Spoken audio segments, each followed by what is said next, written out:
仔细看，她的肚子可以瞬间变大3倍，疼痛随之而来，她每天都要经历好几次类似生孩子的痛苦。大姐的肚子在变大之前没有任何征兆，刚刚还在晾衣服，突然感觉不对劲，在丈夫的帮助下躺了下来，肚子也在肉眼可见的变大，而且变得硬邦邦的。丈夫能做的只有帮她按摩一下，除此之外无能为力，只能眼看着大姐疼痛不止。经过几分钟的阵痛，肚子又慢慢恢复到了正常大小，可大姐还没缓过气来，肚子又在短短几秒钟之内变大，她又要经历一次分娩的痛苦。丈夫说这样的过程每天都要经历6次以上。大姐平时的腰围是77厘米，肚子变大后腰围就成了91厘米，整整大了11厘米。然而令大姐更绝望的是，医院根本查不出肚子变大的原因，他们甚至去了妇产科，可是医生却说她很健康，但是肚子变大已经严重影响到了生活。大姐刚在市场买完菜，回家的途中肚子变大说来就来，完全不分场合。节目组脱下外套帮大姐躺下，大姐的叫声引来路人围观，路人看到这一幕也是懵的一逼。丈夫很快赶到，不停地帮大姐按摩肚子，经过长时间的折磨，肚子终于恢复了平静。大姐精疲力尽地吐出一句话：回到家，丈夫很是心痛，看着痛苦的妻子，自己却什么都做不了。节目组抱着一丝希望，带着大姐再次来到医院，一番检查下来，医生对此也感到很震惊。大姐的肚子变大时，大肠也随之扩大了10倍。生理上没问题，那8成就是心理问题。节目组又找到心理医生沟通下来才知道，原来大姐的前夫有家暴，这给大姐带来严重的身心伤害。她把一切痛苦都藏在心里，长期的压抑无处释放。和现在丈夫在一起后，生活恢复了平静，大姐心理上的压力在慢慢释放，才会以肚子变大的形式体现出来。丈夫听后很自责，认为自己没有和妻子好好交流过，不知道妻子承受了这么多委屈。他决定以后给大姐更多的陪伴，让大姐释放压力。最后还对大姐来了个深情告白。和大姐一样，下面这个女人的肚子也很神奇，她怀孕3天就要生了，但是她却什么都不知道。3天前，她因为胃痛来医院检查，没成想却检测出了婴儿的心跳声。医生说：“你这不是胃病，你要去妇产科啊，你这是怀孕要生了。”大姐听到这个消息震惊了，这什么情况？护士也震惊了。比大姐还震惊的是她丈夫，由于工作原因，大姐和丈夫已经分居7个月了。现在你说你怀孕要生了，所以当然是原谅她了。医生说其实大姐也是怀胎10个月了，只是她不知道而已。那大姐为什么连自己怀孕都不知道？邻居也说根本看不出她怀孕，都以为她又胖了而已。为此，大姐还跑去做了减肥按摩，就是专门按肚子的那种。该说不说，你例假总该停了吧？大姐却说自己例假一直不规律，一直没来例假，也没在意，这得有多不在意啊？由于一直以为是胃病，她还买了很多治胃病的药。现在大姐非常自责，只希望孩子能平平安安的出生。不过还好，最终大姐顺利生产。不得不说，孩子有个这样的妈，还能活下来，真的是个奇迹。这应该就是传说中那个万中无一的练武奇才吧？看着平平安安的母子，下面这位大姐张着嘴表示羡慕。她一天24小时都要张着嘴巴，一旦闭上嘴就会不停的打嗝，即使憋气憋到窒息都没有用，根本停不下来。丈夫说她这样已经3个月了，正常人每天都会打嗝20次，但是大姐1分钟就要打20次，连续的打嗝让她呕吐不止，严重时还会吐胆汁，就连吃饭都没办法正常吞咽，刚吃2口就要去厕所吐掉，晚上也没办法安心睡觉。奇怪的是，她之前是一名排球运动员，身体非常健康，大姐也去过很多医院，但是都没有查出任何毛病，医生都以为大姐在开玩笑。没办法，大姐只能尝试每天吃消化药，但是没有任何改善。节目组抱着一丝希望，带大姐再次来到医院，进行了更彻底的检查。还是和之前一样的结果，但是大姐的痛苦还在持续。之后，节目组又带大姐去看了中医，大夫先对大姐进行把脉，一番望闻问切后，对大姐进行红外线照射。就这样操作下来，奇迹发生了，大姐停止了打嗝。大夫说她这应该是焦虑症，是压力过大导致的，由于没有及时释放压力，就慢慢形成了心理疾病。这时大姐也缓缓说出了自己的故事，由于疫情原因无法工作，只能一直吃老本，而且理财投资也亏得一毛不剩，一气之下焦虑涌上心头。刚开始只是心率过快，慢慢就变成了不停打嗝，最后在中医的帮助下，她终于恢复了正常，不再打嗝。看来还是中医牛啊。好了，我是岳贝，关注我，每天一个迷惑行为大赏。每到深夜，他家卧室的床头就会传来一种诡异的声音，仔细听。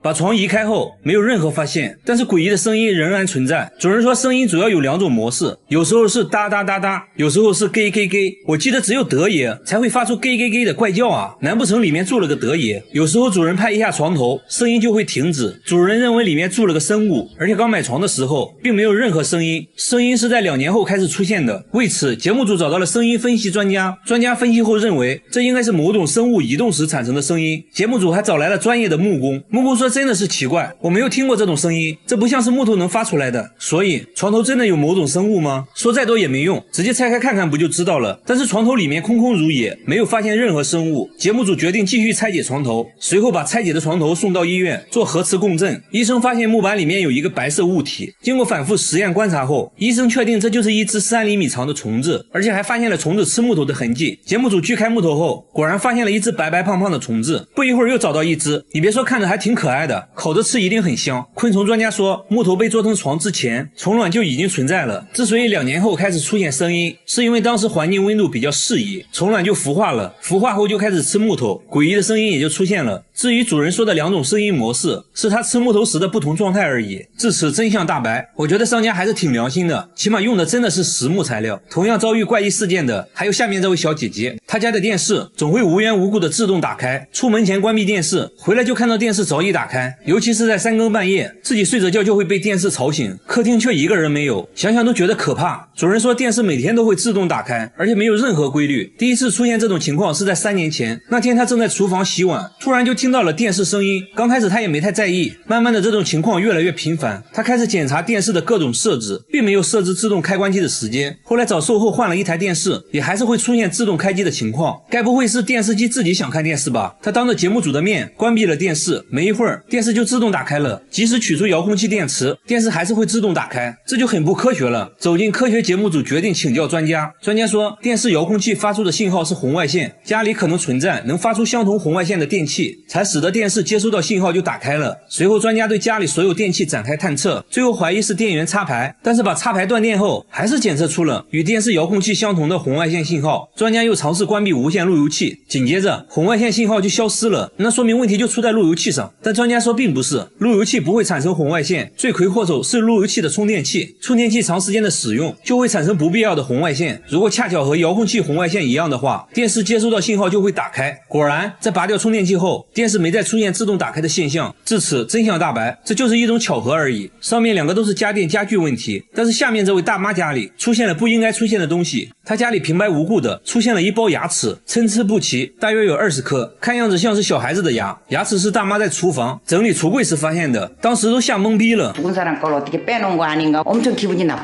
牙医说这些都是小孩的乳牙，一个人平均就有20颗，看形状分析应该是同一个人的。节目组把牙医的分析结果告诉了他们。大叔讲话了，这都不重要，重要的是我们根本就没有孩子，牙齿为什么会出现在自己家里，而且最近也没有人来过。大叔猜测牙齿来自食品包装，因为他家的食品买来就放在橱柜里，牙齿也是在橱柜发现的。但随后节目组发现了蹊跷，他家日历上10号这天标注了行程是去看牙医，那会不会是大妈看牙医的时候带回来的，自己却忘记了？大妈一口否认， 아니에요. 남의 치아를 왜 가져옵니까? 节目组也不确定大妈有没有健忘症，为了排除这种可能，节目组来到大妈的牙医诊所咨询，医生表示来这看牙的儿童很少，所以不认为乳牙来自他们诊所。节目组还调取了诊所录像，发现大妈确实没拿诊所任何的东西，那牙齿到底是从哪里来的？和大妈聊天中得知，这个房子是他们买的2手房，搬进来还不到1年。节目组瞬间醍醐灌顶，那会不会是之前户主孩子的牙齿？为此，节目组通过房产中介联系上了前房主，对方说乳牙就是自己孩子的，当时搬家忘记拿了。至此真相大白，一切又是虚惊一场。好了，我是月贝，关注我，每天一个迷惑行为大赏。他吃冰淇淋要加辣椒酱，一口下去冰火2重天，还说口感很像奥利给。咖啡里也要加入半瓶辣椒酱，搅拌一下一饮而尽。他说餐厅的辣椒一点都不辣，会随身带着一瓶秘制辣椒酱。吃炸酱面要先来上1勺免费辣椒，再加入自己秘制辣椒，好家伙，直接成了辣椒拌饭。旁边大哥闻了一下就辣到咳嗽，吃完呢记得喝点水，水里也要挤入辣椒酱。更奇葩的是，喝感冒药也要加辣椒酱，还说这样容易出汗，好得快。剩下的一点药汤里再加上米饭，这样更有食欲了。感冒好了就要吃烧烤，喝啤酒那自然少不了辣椒酱，喝这么一杯顶过去2杯。不仅如此啊，连他7岁的儿子都酷爱辣椒酱，米饭必须拌辣椒才能吃，连黄桃罐头都要蘸辣椒。刚开始工作人员还以为是番茄酱，尝了一口，厉害厉害，和他爸爸一样，他喝水也只喝辣椒水。不仅是辣椒，各种各样的芥末也是他的最爱，如果不给吃他就会哭。那他们真的健康吗？经过检查，医生发现父亲患有严重的胃溃疡，儿子很幸运暂时没发现问题，但医生还是建议少吃，毕竟正在长身体，要多吃有营营养的东西。如果吃辣有段位，下面这位大妈也属于王者级别，她10分钟就能吃完1盆辣椒，这就是她今天的午饭。为了增加口感，她会用辣椒蘸辣椒酱，嘎嘣脆，好像吃黄瓜一样。她竟然没有丝毫反应，这该不会是假的吧？工作人员决定尝一下，咬下一小口，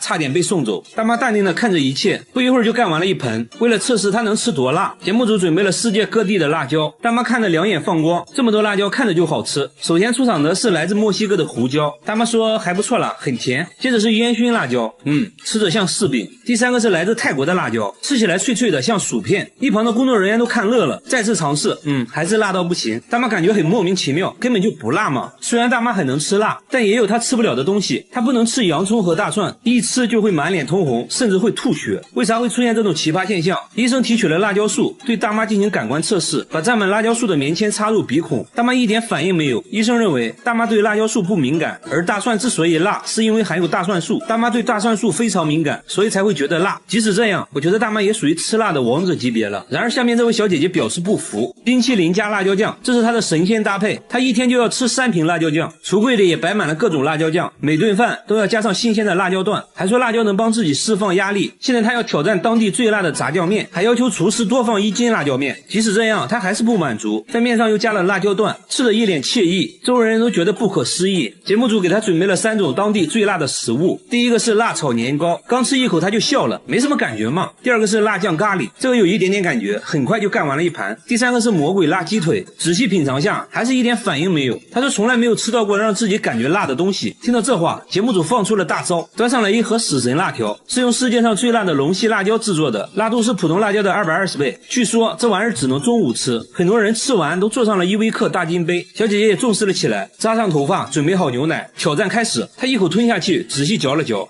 还不错。刚开始有点甜，后面有一点点辣。即使这样，她依旧一滴汗都没出。不过这样吃辣，屁股受得了吗？经过检查，医生说她患有轻微的食道炎和痔疮，必须要改变饮食习惯了。好了，我是月贝，关注我，每天一个迷惑行为大赏。他把风油精涂在眼睛上，一天就要用掉1瓶，边涂还边笑，说涂完神清气爽。大叔随身都带着2瓶，家里到处都是风油精，看电视的时候涂，开车的时候涂，半夜也要涂1次。最急的人是他老婆，怕他涂死了，而他自己却说自己根本离不开风油精。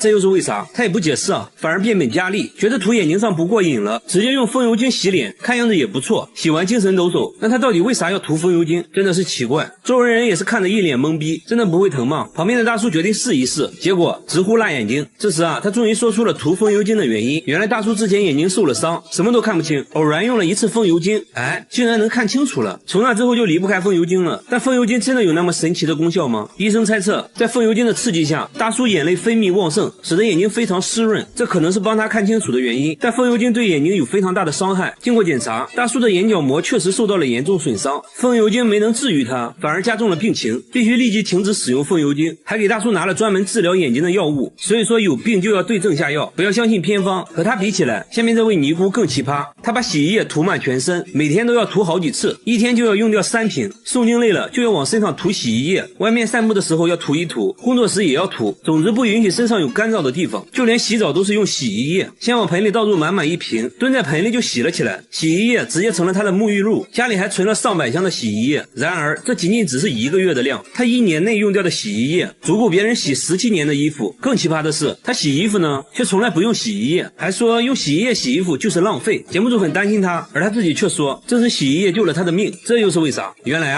去年他遭遇了入室抢劫，受了严重的外伤，虽然恢复了健康，但皮肤依然瘙痒不断。有天实在痛到无法忍受，莫名其妙涂了一点洗衣液，没想到皮肤一下就不痒了，还治好了自己的脚气，从此就一直使用洗衣液了。节目组还是担心他的健康，带他来到医院检查，医生说伤口愈合的时候痒一点是正常的，但由于洗衣液的刺激，他的皮肤变得很干燥，还得了皮炎，必须停止使用洗衣液。他也很听话，回家就把洗衣液都丢了，用上了正规的护肤品。和他一样有奇怪癖好的还有下面这位奶奶，她把凡士林涂在眼睛上，每天用1盒，已经这样做了30年，涂完还要做眼部运动，耳朵后面脖子上也不能扫，再挖上一大勺涂在膝盖上，说可以治感冒，脚上也不能扫，据说治脚气一绝。肚子疼呢就涂在肚脐眼里，手上有伤口也可以用，还说能加快伤口愈合。凡士林在他这里可以说是包治百病，一天就要涂3次，家里任何地方都能找到凡士林。医生说，虽然凡士林有滋润皮肤的效果，但是要适量。奶奶呢却什么话都听不进去，因为她认为自己亲身体验过凡士林的神奇效果。奶奶出门可以不带钱包，但不能不带凡士林。来到公园就开始锻炼，爬上爬下，看起来身体确实很灵活。这还没完，奶奶还展示了自己的绝活劈叉。要知道奶奶今年已经80了，然而她的迷惑行为还不止这些。晚上睡觉前会拿2个木棍在身上来回敲打，说可以疏通经脉。为了健康，她把大部分时间都拿来锻炼身体。那她现在情况如何？医生检查过后说，奶奶的眼睛出现了角膜发炎，不能再往眼睛上涂凡士林了。凡士林带给奶奶的只是一种心理安慰，对健康并没有什么好处。运动才是她保持健康的最大原因。好了，我是岳飞，关注我，每天一个迷惑行为大赏。监控每天都能拍到一个神秘物体，通体白色，还带2个小翅膀，一闪而过，速度极快。刚开始呢，工厂保安认为是塑料袋之类的东西，但每天都出现就很不正常了。员工在监控附近找了半天，都没有看到任何塑料袋。诡异的现象不断出现，工厂另一个监控也拍到了奇怪画面，有一束强光射在地面上，好像是外星飞碟在盘旋，同时还能听到狗在大叫。出来呢，却什么都没有看到，光束只能被监控拍到。这件事很快惊动了工厂老板娘。老板娘呢是个文化人，她才不信什么飞碟之类的，让员工用纸飞机模拟白色物体，在监控前丢出纸飞机。监控显示纸飞机全身也发着光，和刚开始拍到的物体很像。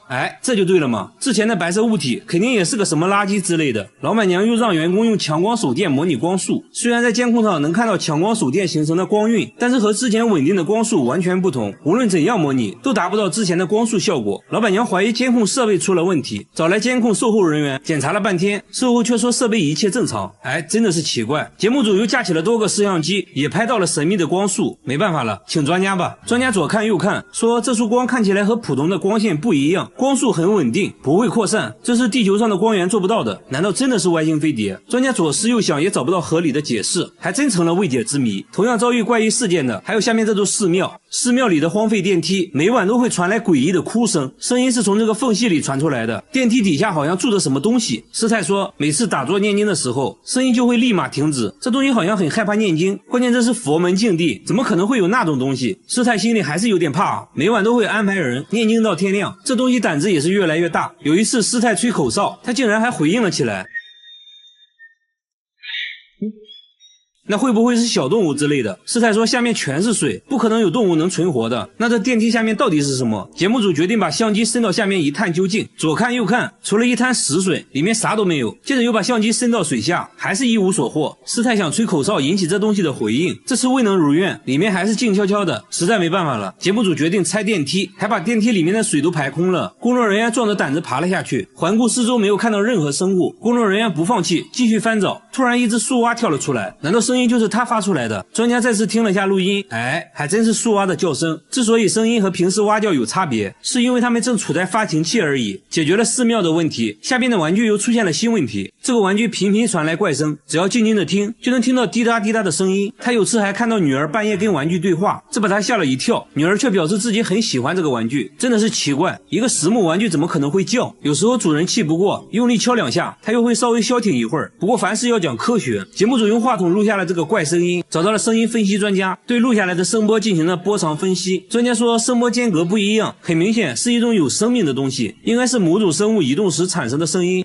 真是见了鬼了。主人拿着玩具又找到了一位木工，木工研究了半天，说自己没有听过这种声音，这不像是木头能发出来的，所以床里真的有某种生物吗？主人做了个奇葩的决定，把玩具带到了医院，干嘛呢？上 CT 机。医生们也是第一次给床做 CT， 看了半天，终于看到了一点点奇怪的地方。这个木头边框里面有个3厘米的东西，经过反复实验观察，医生确定这就是一只3厘米长的虫子，而且还发现了虫子吃木头的痕迹。看到这个东西，夫妻是想哭又想笑，原来都是他在搞鬼。好了，我是岳飞，关注我，每天一个迷惑行为大赏。厕所墙上长出了头发，缝隙里还有一点点红色印记，看着好像是血。主人轻轻拽了一下，就掉了好几根，吓得他赶紧停手，生怕拽出来个人头。而且厕所墙壁很厚，里面还是中空的，难不成里面真的有东西？房子呢是他们租的，才住进来2个月而已。房东过来左看右看，说可能是什么植物的种子发芽了而已没什么大惊小怪的，反正我房子没问题，这墙里面什么东西都没有。说完直接就走了，但他却感觉事情并不简单。节目组剪掉了一段头发去找专家，专家看看了半天，说这确实是人类的头发，那墙上为啥会长头发呢？专家猜测有人摔倒后撞碎了墙上瓷砖，头发就卡在了缝隙里。接着还做了个实验，把假发绑在锤子上，用力敲打瓷砖，果然真就有很多头发卡在了上面。但他却说自己根本就没有摔倒过，而且自己头发长度也不符合呀。那到底是谁的头发？她给出差的老公打电话，老公一听直接就说是她的头发。哎，咋回事呢？等老公出差回家后，果然就对上号了，头发长度也吻合。丈夫坦白说出差前喝多了，在厕所跌倒了，当时也没太在意，第二天直接就出差了，到现在头上还有个大包，看又是虚惊一场。然而下面这家的厕所里也发生了一件怪事，他家厕所住了一个看不见的人，只要关上灯就会传来洗手的声音，哗啦哗啦的，肥皂上出现了奇怪的痕迹，地上也经常一片狼藉，打开灯呢却什么都没有，关键厕所都安装了防盗窗，地漏也是堵死的，不可能有东西能进来啊。这种怪异的现象整整持续了半年，搞得一家人精神崩溃，甚至怀疑是被什么不好的东西缠住了。节目组在厕所安装了摄像头，一夜过后查看录像，却看到了让人头皮发麻的一幕，马桶里竟然钻出来一只大老鼠啊！来到地面就开始疯狂破坏，发泄完又钻进马桶走了。主人这才恍然大悟，说有一次上厕所就感觉被什么东西顶了一下啊，现在想想都后怕，吓得他直接跑到了邻居家上厕所。关键他家在18楼啊，这老鼠是怎么钻上来的？这很不科学。专家说老鼠会游泳，马桶管道只有 S 弯的部位会存水，老鼠完全可以爬上来。专家决定用粘鼠板抓住它，围着马桶放了4个，但这老鼠成精了，好像意识到了危险，左闻闻右看看，迟迟没有来到地面，犹豫了好久，最终绕过粘鼠板跳了下来。毕竟是经历过大风大浪的老鼠，板子上的美食也不能诱惑它，它竟然推开了粘鼠板，一个风骚走位又溜回了马桶。工作人员决定用另一种方式阻止它，在楼下的总管道上安装了防回流输水阀，这样只能朝一个方向打开，老鼠就爬不上来了。这下世界安静了。然而下面这家厕所里好像也住了什么东西，他家的厕所会叫，只要静静的听就能听到咕呱咕呱的声音。有一次主人就看到一个黑影从洗手盆里钻了进去，好像是一个小动物，他们壮着胆子决定把这玩意儿吊出来，用绳子把虫子绑住，吊在半空等待它上钩。没一会儿果然钻出来一个什么东西，离近了一看原来是一只青蛙，它直接一口就把虫子吞了，但感觉不对劲又吐了出来。奇怪，家里怎么会出现青蛙？而且他们家住在9楼，哎，这很不科学。刚开始以为是邻居家的宠物，但邻居却说家里并没有养宠物，楼上楼下都问过了，没有人养青蛙。专家研究了半天，说看着应该是典型的树蛙，虽然树蛙会爬墙，但是你这是9楼，树蛙根本是爬不上来的，洗手台的水管和马桶管道还不一样，不可能通过管道爬上来。专家猜测了很多原因，都被否定了啊！一筹莫展，没有任何线索。最后主人说之前从家里带来过一些生菜，专家恍然大悟，说蔬菜内部一般都会有虫卵或者小昆虫之类的，这只树蛙应该就是这样来到厕所的。接下来展开了营救，锯开水槽，树蛙就跳了出来，小小的一只，随后就呱呱呱的放生了。好了，我是月贝，关注我，每天一个迷惑行为大赏。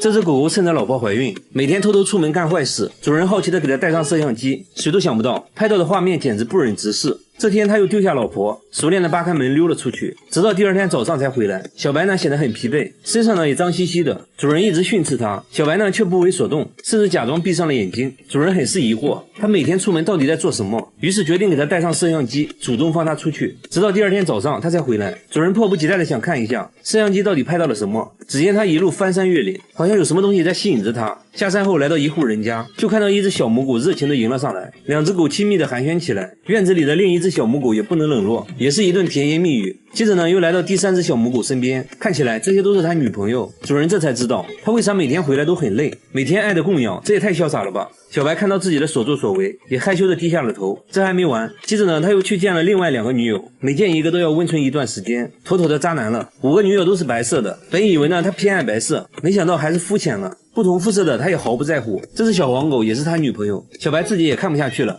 直接假装睡着了。妻子小黑很绝望，知道你渣，没想到这么渣。但更夸张的还在后面，主人决定带着小白亲自去见见他的女朋友们。据这家主人说，小白每天都会来，并且呢还跟自家的狗生了一窝小狗仔。不仅如此，小白在其他地方的孩子更多，只要他去过的地方都有他的孩子。没想到啊，在回家的路上，小白又看上了一只小黑狗，说着呢就要去约会，还好被主人及时拉了回来，强行带回了家。主人决心让小白做个好老公，禁止他外出，好好和老婆在一起。为了营造气氛，主人还给他们搭建了婚房，让他们重新培养感情。小白呢显得很沮丧，他的快乐没有了。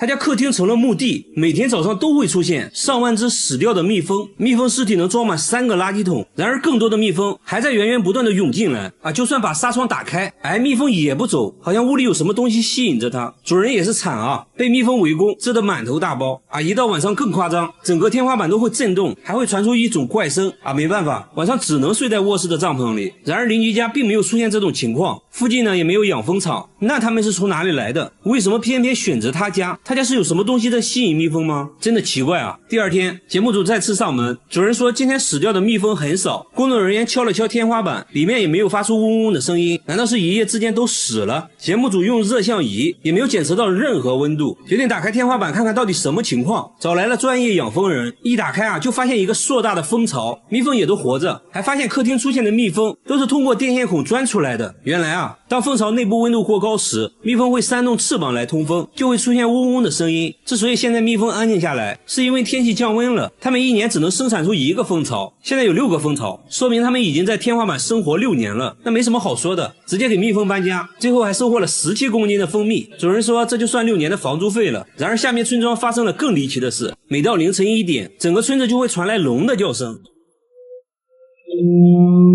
村长说声音是从半年前开始的，每到凌晨1点就会准时响起，一直持续到早晨不戴耳塞根本没法睡觉，很多人受不了都搬走了。有村民认为是之前开山采石动了龙脉，而节目组却认为是锅炉的声音，但村长说自己早就检查过了，锅炉一切正常。节目组继续寻找声音来源，这时一个类似的声音传来，来到屋内才发现是缝纫机的声音，但声音非常小。缝纫机表示这个锅我不背，那难道是管道施工惹的祸？但施工队表示从来不会在凌晨施工。一时间关于声音的说法越来越多，听起来也越来越灵异。又来到了凌晨，节目组全体动员，在村中各个角落寻找声音来源，还安装了声纳设备来监控。不一会儿声音准时响起，大家都指向了同一个地方，正是锅炉所在的位置。声纳设备也检测出声音就来自村长家的锅炉，这就很尴尬了。村长还是不肯相信，明明自己检查过的。锅炉售后人员排查了半天，终于找到了问题所在，锅炉上一个电磁阀产生了滑动，导致了这种不寻常的声音。维修完毕，村民终于可以睡个好觉了。同样在凌晨出现诡异声音的还有下面这个公寓，每到凌晨4点，整个公寓就会传来敲门声，有时候是玻璃球掉地上的声音。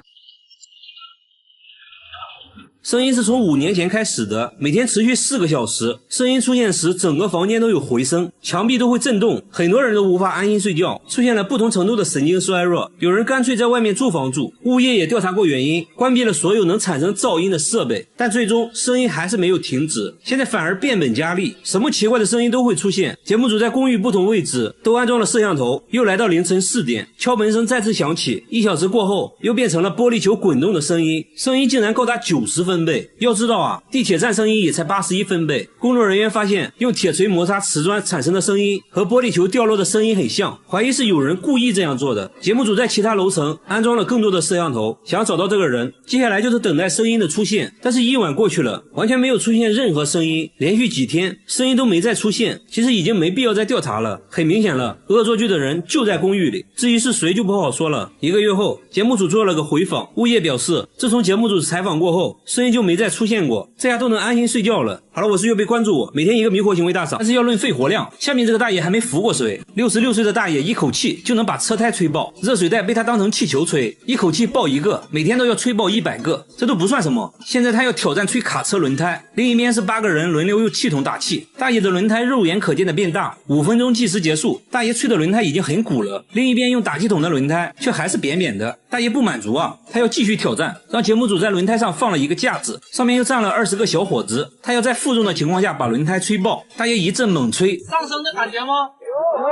咱们中国的轮胎质量属实不错，大爷吹了10分钟，硬是没吹爆。等人都下来后，轮胎嘚一下就变大了很多。这天，大爷想要挑战极限，吹挖掘机轮胎，这玩意儿可比卡车轮胎难吹司机露出了难以置信的表情。只见大爷半蹲马步，一口接一口往里吹气，轮胎很快就有了起色。毕竟是挖掘机轮胎，吹到一半的时候最困难，吹了好几口也不见起色。周围人不停地给大爷加油打气，大爷摘下帽子擦了擦汗，体内的小宇宙正在爆发。接着额头青筋暴起，一一阵猛吹，最终轮胎被大爷吹了起来。那他是怎样练成这项绝技的？原来30年前，大爷最喜欢的就是钓鱼，但是没船就没办法去湖中钓，他决定用轮胎代替船，但是没有打气筒，于是尝试用嘴吹气。这一吹不要紧，他吹出了新高度，没一会儿就把轮胎吹得硬邦邦，慢慢就变成了一种爱好。大爷说不会停止挑战，要再吹他个50年，只要有我在的地方就不允许出现打气筒。大爷的嘴属实厉害，下面大叔的手上也有绝活，大叔一巴掌就能抓到10只苍蝇，一天徒手能抓1万只，抓过的苍蝇足足装了4大袋。菜市场的苍蝇见了他都吓尿了，只要他出手绝对不会落空，百发百中，没有一只苍蝇能活着逃出他的手掌心。摊位老板纷纷拍手叫好，旁边大叔看了也想试试，不过动作属实有点滑稽。工作时，一只苍蝇落在了桌子上，他慢慢靠近，苍蝇察觉不对立马就跑，但是太晚了，大叔一巴掌送走了他。仔细观察后发现天花板还有一只，迅速丢出乒乓球，一击致命。那他为啥痴迷于抓苍蝇？原来大叔是一家保洁公司老板，13年前和客户吃饭谈合作，大叔想让客户尝尝本地特色菜，结果菜里有一只苍蝇，客户愣住了，你们特色菜是苍蝇炒鸡蛋啊？就你这样还做保洁呢？客户当场愤然离去，大叔分分钟损失几百万，对苍蝇那是恨之入骨。从那以后，他开始训练自己的反应力，练习抓蝇龙抓手，对着树练习7伤拳，手背都磨出了厚厚的老茧，就这样练出了100%空手抓苍蝇的绝技。1年时间内抓到的苍蝇装满了4大袋，还把苍蝇做成了标本，仔细研究。现在公司还推出了一项免费抓苍蝇的服务。